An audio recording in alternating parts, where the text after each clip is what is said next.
Hello, and warm welcome to Holy Trinity Church in Maisons-Laffitte on this third Sunday of Advent. I hope you're well this week and will especially be blessed for taking a few minutes out of your busy schedule to seek encouragement and recentering in God. The readings we're going to be thinking about today are both from the lectionary and from Anne Voskamp's book, The Greatest Gift, which is our Advent devotional this year. If you'd like to pause and give them a read first, as ever, they're found in Luke 3, 7 to 18, and then the focus text for our sermon today is 1 Kings chapter 18, verses 18 to 24. Well, Advent. Supposed to be a time of waiting, isn't it? A time of expectancy as we remember that waiting for Jesus' birth. I suppose, like awaiting most births, Advent waiting can actually end up being as much about a to-do list as sitting in some sort of quiet contemplation of the event to come. The list of preparations may take over our lives in a more or less peaceful or chaotic manner, depending on so many factors. And we have been talking about the chaos side a bit, haven't we, in the survival suppers? Crazy families, crazy busy, crazy money. Well, it all can seem to form a kind of coherent theme, especially as we land on today's devotional and that 1 Kings 18 text about Elijah and Baal worship. It's really about the power of a false god, isn't it? Vying for my attention and indeed demanding my total commitment and adoration. As we read this account, of course, we need to keep in mind that when Elijah speaks to the Baal worshippers, he isn't on some sort of evangelistic campaign amongst a people who know nothing of Yahweh. He's talking to the people of Israel just 100 years after King David and King Solomon's construction of the temple. But since then, the people and even the kings have progressively slid away from worshiping Yahweh until we are now in the reign of King Ahab, known as the most wicked king of Israel. And it is Baal worship which is most prevalent. Baal, that ancient generic word for God, symbolizing really here all false gods, all man-made idols. And here this idol seems to require slavish, mindless behavior, which really demeans the dignity of humanity and leaves people empty and lifeless. I mean, check out the shocking description of the people's prayer to Baal to get this dead idol to send down fire. So they shouted and slashed themselves with swords and spears, as was their custom, until their blood flowed. Midday passes, they continue until evening. It's so absurd, isn't it? Such a contrast to getting the attention of Yahweh, who is never far away, who always has his eyes on his people. I mean, really, it seems so ridiculous to Elijah that when the people get no answer, Elijah actually makes fun of them. Maybe Baal's sleeping, he says. Maybe shout louder. Maybe you need to wake him up. He's pointing out the contrast. Don't you see how absurd this is? That what you're doing to attract the attention is useless because this thing isn't even alive? Can't you see it only controls your behavior because other people with power require you to act as if it's alive? Well, I suppose we could mock them too, and yet, aren't they? Are they really so far from us today? Just like these Israelites, Can't we too be blind to our own slavish behaviors, and especially to the eternal adversary behind every single idol trying to drain us, exhaust us, and ultimately distract us from worshiping Yahweh?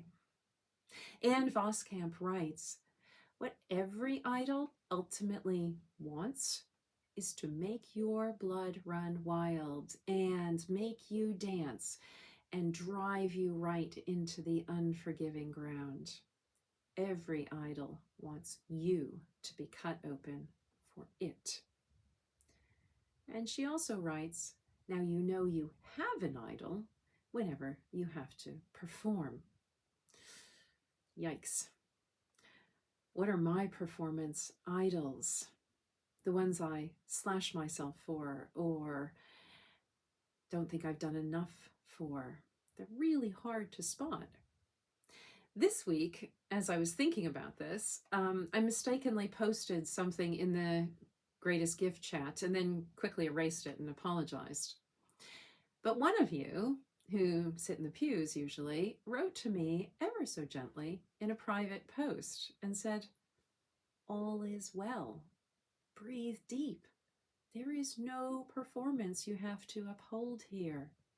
You are God's child, in whom he is well pleased. Peace be with you.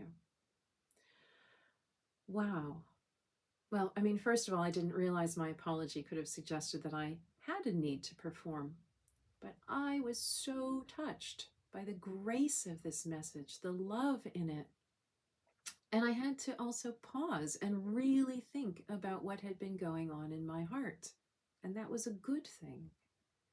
As we try to move our thoughts this Advent to worship and focused adoration of Jesus, perhaps the first question for us is, can I see, am I willing to see any slavish behaviors that I'm engaged in and that could indicate that I have a hidden idol in my heart, taking the place of Jesus?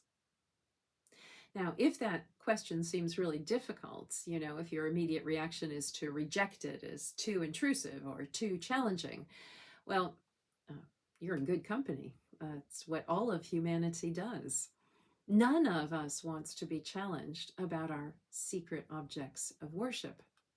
And we all do have them because we're created by God to worship, to adore something outside of ourselves.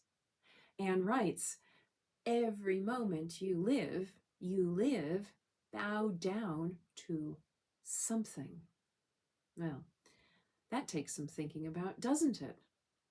If every moment is lived devoted to something, I really need to investigate what it is. And I can probably see the objects of my devotion in my actions. I'm guessing for most of us, they're the usual ones, aren't they? Success, comfort, security, either distorted forms of worshiping the good things God gave us, or the fears that go alongside, what if I don't have these? Either way, they take us away from a continual focus and trust of the good giver of those things. But here's the added challenge. Not only are they hard to identify, but once we start to sense that whisper of conviction, it's still really hard to acknowledge the hold they have on us, isn't it? And how much we're slashing ourselves to obtain them. When Elijah goes to the people and gives them his version of the choose ye this day whom you will serve speech, we see in verse 21 at the end, it says, but the people said nothing. Isn't that so often our response when we hear a convicting voice? Silence. Maybe if I don't acknowledge it, I won't have to change. I won't feel humble. Maybe I could just stay silent and the conviction will quietly go away.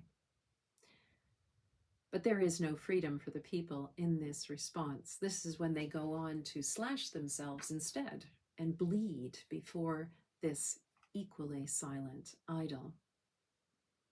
So as we conclude today, we have to ask, is there no other way?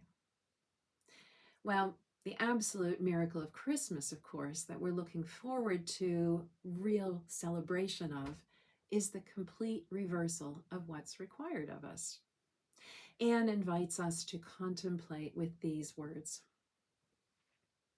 If you slow down and still and wait, Advent whispers to you, there is one God who himself was cut open for you.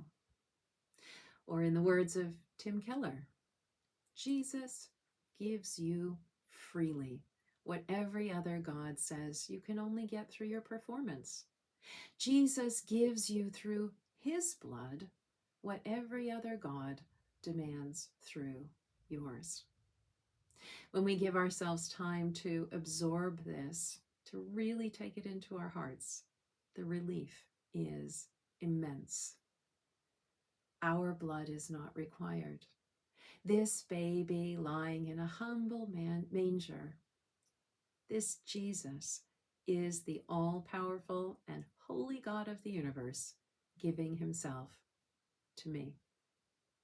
And all I need to do is what I want to do anyway, to kneel down and worship as I receive his gift to me of love and acceptance.